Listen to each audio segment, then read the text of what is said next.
What happens when beauty turns into a curse? The story of Medusa is more than just snakes and stone.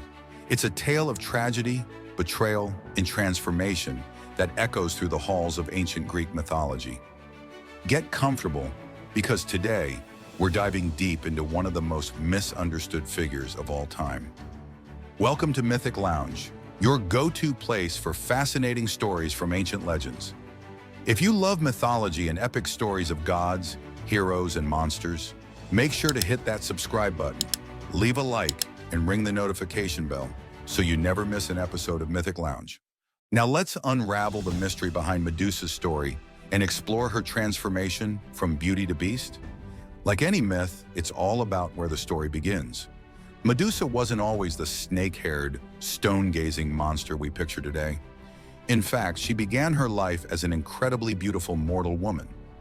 Medusa was one of the three Gorgons, but unlike her sisters Stheno and Euryale, she was born human, not immortal. Her beauty was said to be so captivating that many admired her, even the gods themselves. Medusa and her sisters were the daughters of the ancient sea deities Phorcys and Ceto. Her sisters were powerful from the start, fierce creatures with wings and hair made of snakes. But Medusa? She was special because she was different. She wasn't a monster yet. Some myths even mention her serving as a priestess in Athena's temple, devout and pure, devoted to the goddess of wisdom. But her beauty didn't go unnoticed by one of the most powerful gods in Olympus, and that's when everything started to go downhill. Medusa's life takes a dark turn when she catches the eye of Poseidon, the god of the sea. Now, Poseidon wasn't exactly known for his restraint. He desired Medusa, and according to the myth, he pursued her to the temple of Athena, the very place where Medusa served as a priestess. Here's where the story gets heavy. Some versions say that Poseidon and Medusa had an affair, while others claim it was a violent assault. Either way, this act was seen as a violation of Athena's sacred temple, and this infuriated the goddess. Now, you'd think Athena's anger would be directed at Poseidon, right?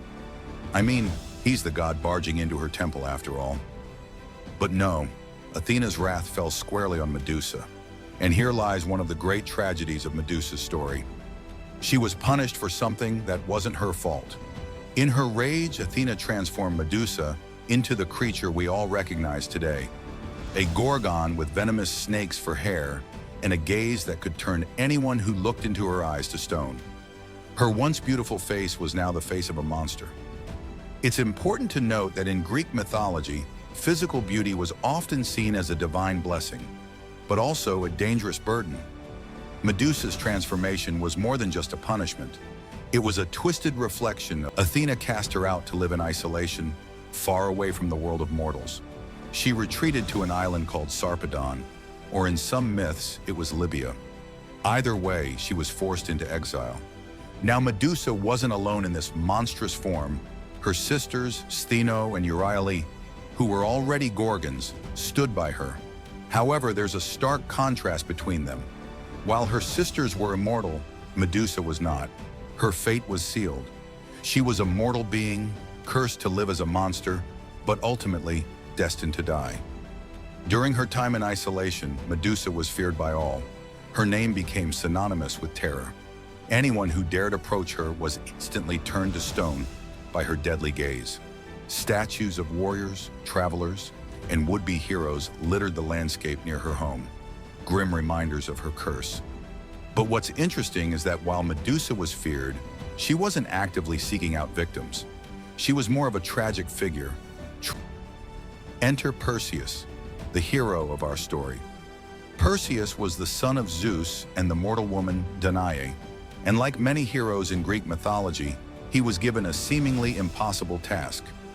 King Polydectes, who ruled over the island of Seriphos, sent Perseus on a mission to retrieve the head of Medusa. It was a clever scheme because Polydectes wanted to get rid of Perseus, and what better way than to send him on a death sentence? But here's the thing about Perseus. He wasn't going into this quest unarmed or unprepared. The gods were on his side. Athena, despite being the one who cursed Medusa, decided to help Perseus in his mission. Hermes, the messenger god, also lent a hand, or rather, a wing.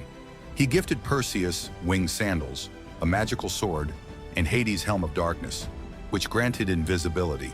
Armed with these gifts, Perseus set out on his dangerous mission. In this strange twist, Medusa, once punished by Athena, became a source of power for the goddess. Medusa's image went on to be associated with both terror and protection. Soldiers would carve her likeness into their shields or armor, believing that it would ward off evil and protect them in battle. Her face, though cursed, became a symbol of strength. So what can we take away from the story of Medusa? For one, it's a tale of transformation, both physical and emotional.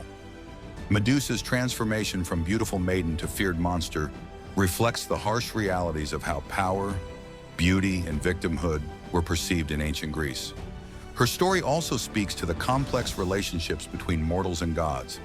The gods in Greek mythology were often fickle, punishing those who didn't deserve it, and Medusa is one of the most poignant examples of this divine cruelty. And in modern interpretations, Medusa has been seen as a symbol of female rage, empowerment, and injustice. Many feminist readings of her story view her as a figure who was wronged by a patriarchal system, punished for something beyond her control, and ultimately reclaimed as a powerful symbol of defiance. Medusa's story is a tragic one. It's a tale that begins with beauty and ends with power.